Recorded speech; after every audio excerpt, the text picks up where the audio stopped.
The great palace of the Keprian dominion was a place of sharp angles and soft light.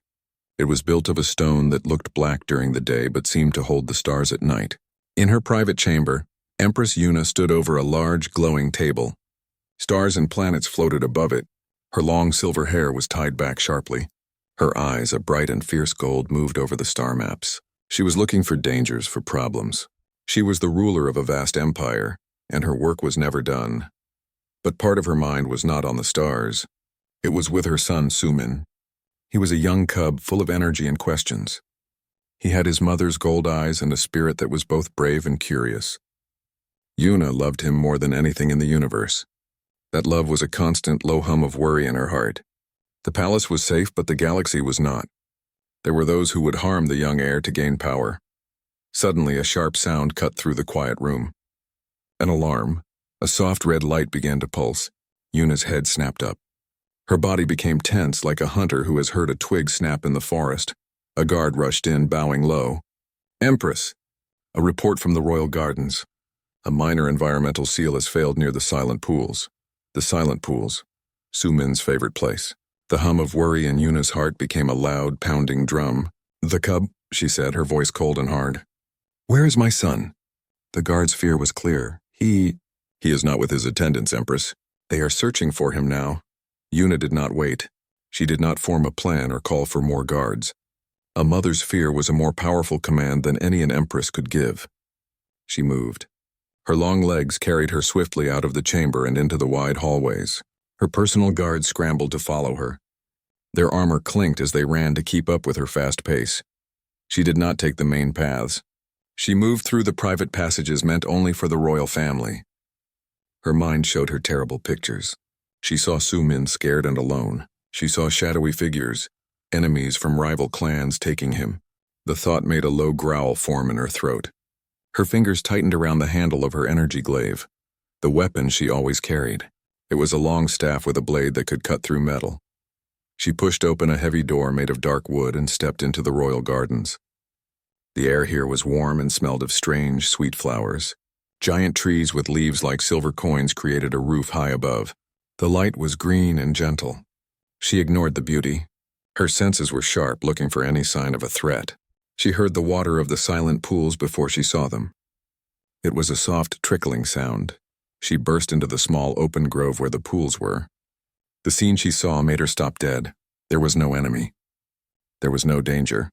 Her son, Sumin, was sitting on the smooth stone edge of the largest pool. He was safe. He was laughing, a happy, gurgling sound. His small, furry tail was twitching with joy. He was batting his little paws at the water, trying to catch the glowing fish that swam there. The fish shimmered with blue and green light, dancing away from his touch. And he was not alone. Kneeling right beside him was a man. A human. Yuna recognized him. His name was Jin. He was one of the many humans who worked in the palace. They did jobs that required careful hands, like tending gardens or fixing machines. The Keprians were a strong warrior people. They saw humans as less. They were physically weaker, quieter. They were background people, but this one, Jin, was not in the background now. He was at the very center of Yuna's world. He was touching her son. One of his hands rested gently on Sumin's back, a simple, protective gesture to stop the cub from leaning too far forward and falling into the water. Relief washed over Yuna so powerfully it made her knees feel weak for a second. Sumin was safe, but the relief was followed immediately by a hot, sharp wave of anger. This human, this outsider, was touching the royal heir. He had no right. He had no place. What was he doing here? Had he planned this? Jin was speaking. His voice was calm and low. He was telling Sumin a story. And the Silver Huntress, he said. She climbed the highest mountain not because it was easy, but because the stars were calling her name. Yuna's anger grew. That was a Keprian story, an old one. How did this human know it? This was wrong. All of it was wrong. She stepped forward, her shadow falling over the two of them. The soft sound of the water and the story stopped. The air grew cold. "Step away from my son, human," Yuna said. Her voice was a low and dangerous growl. It was the sound of a mother tiger protecting her cub. Jin's head turned. He did not jump. He did not look scared. He looked calm, too calm. He slowly raised his hands, showing they were empty. But he did not move away from Sumin. He stayed between the cub and the water. This small act of not obeying her immediately made Yuna's fury burn brighter. Sumin looked up, his gold eyes wide. Mother, look. The glowfish are dancing. Jin was telling me a story. He knows the one about the silver huntress. Yuna's gaze stayed locked on Jin. Why are you here? Why are you touching the royal heir? Her knuckles were white on her glaive. Jin met her eyes. His were a deep, dark brown. There was no fear in them. The environmental seal was broken, Empress, he said, his voice still quiet and respectful. It was not safe. The cub was curious. I found him here and made sure he did not go near the broken part. His answer was simple. It was reasonable, but Yuna did not trust it. She did not trust him. He was a human in a place he should not be, doing a thing he should not do. Guards, Yuna commanded, her voice sharp. 2 of her Keprian guards stepped forward. Take the prince back to his chambers now. Sumin whined a little but went with the guards, looking back over his shoulder at the glowing fish now. Yuna was alone with Jin. The peaceful grove felt like a battlefield. She looked him up and down. He was not tall for a human, and he looked thin next to her muscular guards. He wore simple gray worker's clothes. He seemed harmless, but there was something about him. A stillness, a quiet strength in the way he held himself. She noticed a faint old scar on his forehead, partly hidden by his black hair. You trespassed in a restricted area, Yuna said, circling him slowly. You laid hands on the future emperor. For this you will be confined to the dungeons. We will discover your true purpose here. Jin simply bowed his head. He did not argue. He did not beg. He just accepted her words. This, more than anything, made Yuna suspicious. He was hiding something. She would find out what it was. She watched as her guards took him away. The grove was quiet again. The glowfish danced in the water. But the peace was gone. It had been broken by a human, a pair of calm brown eyes and a story that did not belong to him. The drum of fear in Yuna's heart had quieted, but it was replaced by a new, sharp sense of doubt. The silence in the dungeon was thick and cold. It was a different kind of quiet from the gardens. This was the quiet of forgotten things, of stone and metal. Jin sat on the simple bench in his cell. He did not look afraid. He did not pace. He simply sat, his back straight and his hands resting on his knees. His eyes were closed. He was breathing slowly. In his mind, he was far away from this cold place. He thought of the cub, Sumin. He thought of the boy's bright, curious eyes and his happy laugh. A small, sad smile touched Jin's lips. The child had his mother's spirit. He thought of Empress Yuna. Her anger was like a storm. It was powerful and beautiful and dangerous. He had expected nothing less. The sound of heavy footsteps echoed down the hall. Jin opened his eyes. An older Keprian guard stood outside the cell door. He was a veteran. His fur was graying around his muzzle, and one of his ears had an old notched tear. He carried a tray with a cup of water and a simple piece of bread. The guard slid the tray through a narrow slot at the bottom of the door. He grunted. For you, human. Jin stood up. He walked to the door. He picked up the cup of water. He did not drink it immediately. He looked at the old guard. He bowed his head, a small, respectful gesture. Thank you, Jin said. His voice was calm in the quiet cell. Then he spoke again, using the language of the Keprians. The words were old. The phrasing was formal and not used anymore. May the light of the first sun bring warmth to your house. The old guard froze. His hand, which was turning to leave, stopped moving. His eyes widened. He stared at Jin. He looked confused. He looked shocked. What did you say? The guard asked, his voice a rough whisper. Jin took a sip of water. He said nothing more. The guard stood there for a long moment, just staring. Then he turned and walked away. His footsteps were quicker now. They were urgent. Up in her private rooms, Empress Yuna was trying to find her calm. Sumin was safe in his bed, sleeping peacefully. The immediate danger was gone, but she could not relax. Her body was still tight with the energy of the fight that never happened. The image of the human Jin kneeling beside her son was stuck in her mind. Why was he so calm?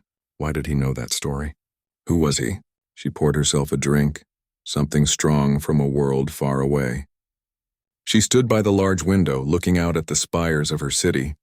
She was the Empress. She had fought battles and won wars. But this one quiet human made her feel uneasy. It was like a puzzle she could not solve. A soft chime sounded at her door. She frowned. She had given orders not to be disturbed. "Enter," she said, her voice sharp. The door opened. It was the old guard from the dungeon. He bowed so low his head nearly touched the floor. "Empress," he said. "Forgive me. I must speak." Yuna recognized him. His name was Bak. He had served her father. He was loyal and steady. "What is it, Bak? This is about the human prisoner?" "Yes, Empress." The old guard straightened up. He looked troubled. "I brought him his water. He spoke to me." Yuna raised an eyebrow. "And did he threaten you?" "Beg for his freedom." "No, Empress. It was stranger than that." Bak took a deep breath. "He thanked me, but he used words, an old phrase, a blessing. 'May the light of the first sun bring warmth to your house.'" Yuna went very still. The words meant nothing to most Keprians, but to her they were like a bell ringing from a long time ago. It was a formal greeting, a royal blessing. It had not been used in her court for many, many years. Her grandfather had used it. "How?" Yuna whispered. "How does a human know that?" "I do not know, Empress," Bak said, his ears flattening slightly. But he said it perfectly. The accent was old, like from the stories my great-grandfather told. He bowed again. "I thought you should know." "You were right to tell me," Yuna said, her mind racing. "Leave me." When Bak was gone, Yuna turned back to the window. The puzzle was becoming more complex. A human who knew ancient stories and ancient blessings. This was not a simple gardener. This was something else. A cold feeling settled in her stomach. A memory old and dusty began to stir at the back of her mind. A political arrangement, a promise made for her when she was very young. She had tried to forget it. It was a failure, a shame. She walked quickly to a part of her room that was hidden by a curtain. Behind it was a terminal, a computer that held the oldest records of her family. She typed in her personal codes. The screen glowed to life. "Search," she commanded. "Betrothal agreement. Terran compact." The computer word. It took a moment. The records were very old and had been moved to deep storage. They were from a time of hope that had ended in disappointment. Finally, a file appeared on the screen. It was corrupted. Parts of the text were missing. The visual recordings were just static. Her heart beat faster. She scanned the text. Alliance between the Keprian Dominion and the Terran Compact. To be sealed by the union of Scion Yuna and Scion. The name was damaged. The letters flickered. She could only see the first part of it. 3 letters. Jinnot the air left Yuna's lungs. She stared at the screen. It was not possible. It could not be. That man in the dungeon? That quiet, calm human? Was he? The failed alliance? The lost prince? The man she was supposed to marry? He was here, in her palace. He had been here, working as a servant. And she had thrown him in a dungeon. Her thoughts were a storm. Why was he here? Was it a trick? Was he seeking revenge for his family's shame? Was he trying to claim the throne that was promised to him so long ago? But he had protected Sumin. He had been gentle with her son. She had to know. She had to see him again, not as an empress judging a prisoner, but as Yuna facing the ghost of her past. She left her room and walked through the quiet halls of the palace. Her guards moved to follow her, but she waved them away. "Stay here," she ordered. This was something she had to do alone. The walk to the dungeons felt very long. The air grew colder. The lights were dim. She reached the cell where Jin was being held. He was still sitting on the bench. He was not sleeping. He looked up as she approached. His dark eyes were calm. He showed no surprise to see her. Yuna stood outside the metal bars. She held her datapad, the one with the broken file. She looked at the man in the cell. The simple clothes, the calm face, the faint scar. She took a deep breath. The words felt strange in her mouth. "Who are you?" she asked. Her voice was quieter now. It was not the voice of an empress. It was the voice of a woman seeking the truth. The silence in the dungeon was heavy. It was broken only by the sound of their breathing. Jin looked at Yuna from his seat on the cold bench. He saw the datapad in her hand. He saw the look in her eyes. It was not just anger now. It was confusion. It was the first crack in the wall she had built around herself. He stood up slowly. He did not approach the bars. He kept a respectful distance. "You saw the file," he said. It was not a question. Yuna's grip on the datapad tightened. "The file is broken. It only shows a name. A name that belongs to a prince. A prince who was lost a long time ago. She took a step closer to the bars. Her gold eyes searched his face. Tell me the truth. Not as an empress commands, but as one person to another. Who are you? Jin met her gaze. He did not look away. The alliance between the Keprian Dominion and the Terran Compact was meant to bring peace, he began, his voice even and calm. It was a promise between two families. I was that promise. I was the scion of my house. You were the scion of yours. We were to be married. Yuna listened. She remembered the stories from her childhood. The hope, then the collapse. The Terran Compact had been weakened by a war. Their power faded. The Keprians saw the alliance as a bad deal. They broke the promise. They left. When the alliance broke, Jin continued, my family lost everything. Our honor was gone. Our name meant nothing. We were like a story that no one wanted to hear anymore. He paused, looking down at his simple gray clothes. I was left with nothing. No throne, no power. Just a title that was a joke. And a memory of a promise. Then why are you here? Yuna asked, her voice a whisper. Why come to my world? Why work as a servant? Was it to get close to me? To get revenge for what was done to your family? Jin shook his head. A small, sad smile touched his lips. No, it was not for revenge. It was not for power. He looked up at her again. I came to see you. The woman I was promised to. I wanted to see the empire that was supposed to be my home. I had no army. I had no wealth. So I came quietly. I took a job in the gardens. It was a way to be close. A way to watch and to learn. He took a slow step toward the bars. For months I have been here. I watched you rule. I saw your strength. Your fairness. I saw the weight you carry on your shoulders. And I saw your son, Yuna's breath caught. Su-min. I saw him playing, Jin said, his voice softening. I saw your spirit in him. His curiosity, his joy. When I found him by the broken seal, my only thought was to keep him safe. It had nothing to do with treaties or promises. He was a child who needed help. I could not stand by and do nothing. Yuna remembered the scene by the pool. Jin's hand on Su-min's back. It had not been a grab or a threat. It had been a shield. A gentle, protective gesture. Her anger, which had felt so right and so justified, now felt like a mistake. How do I know you are telling the truth? She asked, though a part of her already believed him. The file is broken. Anyone could know a name, Jin nodded. He understood her doubt. He reached into the collar of his simple tunic. His fingers found a thin, worn chain. He pulled it over his head. On the chain was a small metal locket. It was old and scratched. He held it out through the bars. Yuna hesitated, then reached forward. Her fingers brushed against his as she took the locket. It was warm from his skin. She opened it. Inside was not a picture. It was a symbol, a crest. It was the official sigil of her own clan. But it was not the one they used now. It was the old one. The one from the time of the betrothal. It had been updated after the alliance failed.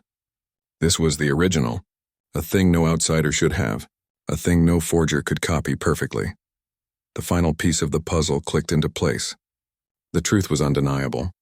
The man in the cell was not a random human. He was Jin, the lost prince, her betrothed. The world seemed to tilt around Yuna. The strong, fearsome Empress felt suddenly very young. She felt the ghost of that old promise. A path her life was supposed to take but never did. She looked at him, truly looked at him. She saw the quiet dignity in his posture. She saw the intelligence in his eyes. She saw the strength that was not in his muscles but in his calmness. She had thrown her own betrothed into a dungeon. The shame was hot and sudden. She closed the locket and held it tightly in her hand. She started, but the words would not come. What could she say? She was sorry? That seemed too small. Jin saw the conflict on her face. You did what any mother would do, he said softly. You protected your child. There is no shame in that.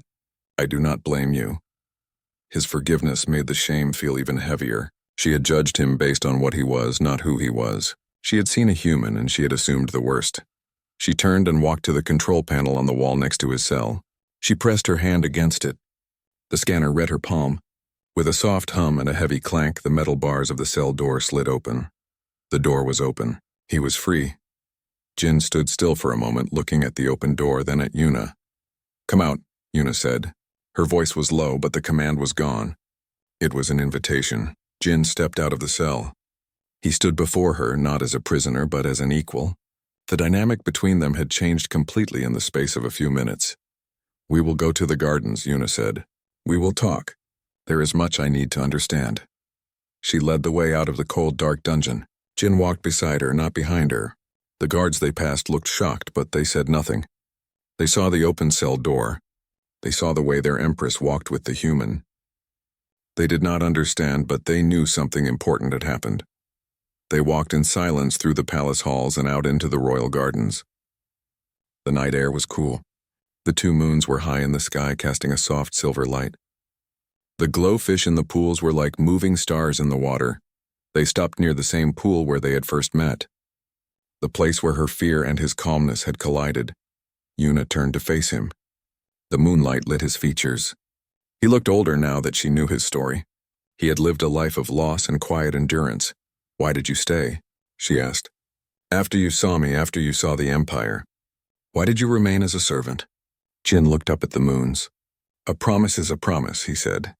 "Even a broken one. My family gave their word. I felt I should honor it in my own way.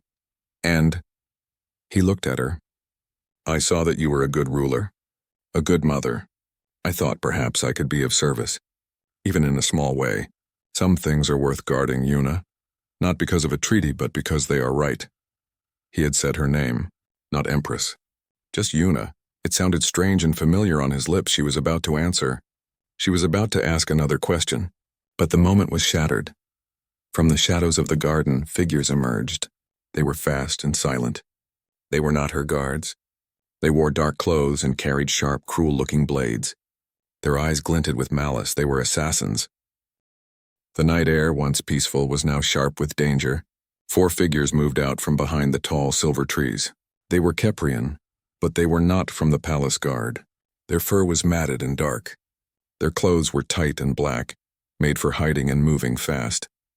They held long, curved knives that reflected the light of the 2 moons. Yuna's body reacted before her mind could form a thought. Her training took over. She stepped back, putting space between herself and the nearest attacker. Her hand went to her side, where her energy glaive was always hooked. Her fingers closed around empty air. A cold shock ran through her. She had been in her private rooms. She had come to the dungeon in a hurry, consumed by her thoughts. She had not taken her weapon. She was the warrior Empress, and she was unarmed. The lead assassin saw it too. A low, nasty smile spread across his face. He knew who she was. He knew this was his chance. He lunged forward, his knife aiming straight for her heart. Yuna was fast. She was a warrior. She twisted to the side, the blade missing her by a finger's width. She grabbed the assassin's arm, using his own momentum to throw him past her. He stumbled but did not fall. He was skilled. The other 3 closed in. They ignored Jin completely. He was just a human. A servant. He was not a threat. Their entire focus was on the Empress. Yuna fought. She used her hands and her feet. She was strong and quick. She blocked a knife strike with her forearm, the impact jarring her bone. She kicked out, her foot connecting with an assassin's knee. He grunted in pain. But there were too many. They were too well trained. They moved together like a pack of animals. She could not block all of them. One of the assassins came at her from the side. His knife sliced through the air, aiming for her neck. She saw it coming, but she was too busy blocking another attack. There was no time to move. This was it. But the knife never touched her. A blur of gray moved between her and the blade. It was Jin. He did not shout. He did not roar. He moved with a silence that was more frightening than any noise. His hand shot out and grabbed the wrist of the assassin holding the knife. He did not try to overpower him with strength. Instead, he twisted his own body, using the assassin's forward momentum against him. He pulled the arm, guiding the attacker forward and down. It was a fluid, precise motion. It looked almost like a dance. The assassin, surprised by the sudden movement and the strange angle, lost his balance. He flew over Jin's hip and crashed hard onto the stone path. The knife clattered away from his hand. The other assassins froze for a second. They stared. The human had taken down one of their best fighters. It made no sense. Jin did not stop. He was already moving to the next threat. Another assassin came at him with a furious cry, his knife swinging in a wide arc. Jin dropped low, the blade passing harmlessly over his head. As he rose, his elbow struck upwards, hitting the assassin hard under the chin. There was a sickening crack. The assassin's head snapped back and he crumpled to the ground unconscious. The remaining two attackers looked at each other. Their confidence was gone. This was not what they had planned. The human was not a servant. He was a weapon. Yuna watched, stunned. She had seen many kinds of fighting. The heavy, powerful style of her own warriors. The quick, energy-based fighting of other species. But she had never seen anything like this. Jin's movements were economical. There was no wasted energy. Every block, every strike had a purpose. It was a science of combat. It was beautiful and deadly.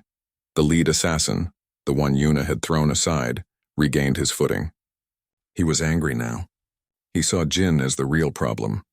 He charged, his knife held high for a killing blow. Jin turned to face him. He stood his ground. As the assassin brought the knife down, Jin stepped inside the swing. He was so close the knife could not reach him. He grabbed the assassin's arm with both hands. He turned his hips and shoulders. With a powerful twisting throw, he sent the large Keprian flying through the air. The assassin landed with a heavy thud against the trunk of a silver tree and did not move. The last assassin looked from Jin to Yuna. Fear was in his eyes. He turned and tried to run back into the shadows. He did not get far. The sound of running feet echoed through the garden. Palace guards, led by the old veteran Bak, finally arrived. They swarmed the last assassin, quickly disarming him and holding him down. Then there was silence. The gentle sound of the water in the pools returned. The fight was over. It had lasted less than a minute. Yuna stood breathing heavily. Her heart was pounding in her chest. She looked at the scene. The four assassins were on the ground. And standing in the middle of it all was Jin. His simple gray clothes were not even rumpled. His breathing was calm. He looked as he always did, quiet and still. He walked over to the first assassin he had disarmed and picked up the fallen knife. He held it out, handle first to Bak. Then he turned and walked toward Yuna. "Are you hurt?" he asked. His voice was the same calm, even tone he had used in the dungeon. Yuna could only shake her head. She was not hurt, but she was changed. The world had just been turned upside down for the second time that night. She looked at this man, this prince who had lost his kingdom, this betrothed she had thrown in a dungeon, this human who had just saved her life with a skill she could not comprehend. He had not come for power or revenge. He had not even come to claim his title. He had come to see her, and when the moment came, he had not fought for a throne. He had fought for her. Bak approached, bowing low. "Empress, we came as soon as we heard the disturbance. We failed you." His eyes went to Jin, filled with a new kind of respect, almost awe. "But it seems you had a protector." Yuna finally found her voice. "Take these traitors away," she said to Bak, her tone firm once more. "I want to know who sent them." The guards quickly cleared the area, taking the unconscious and captured assassins with them. Soon, Yuna and Jin were alone again in the moonlit garden. The silence between them was different now. It was not the silence of prisoner and jailer. It was not the silence of two strangers from a broken past. It was the silence of two people who had just faced death together. Yuna looked at Jin, really looked at him. She saw the prince. She saw the warrior. She saw the man who told stories to her son. She had been wrong about him. "Completely wrong, Jin," she said. His name felt right on her tongue now. "You said you came to guard what was right." He nodded slowly. She took a step closer to him. "Then I am asking you now. Will you guard him? Will you guard Sumin?"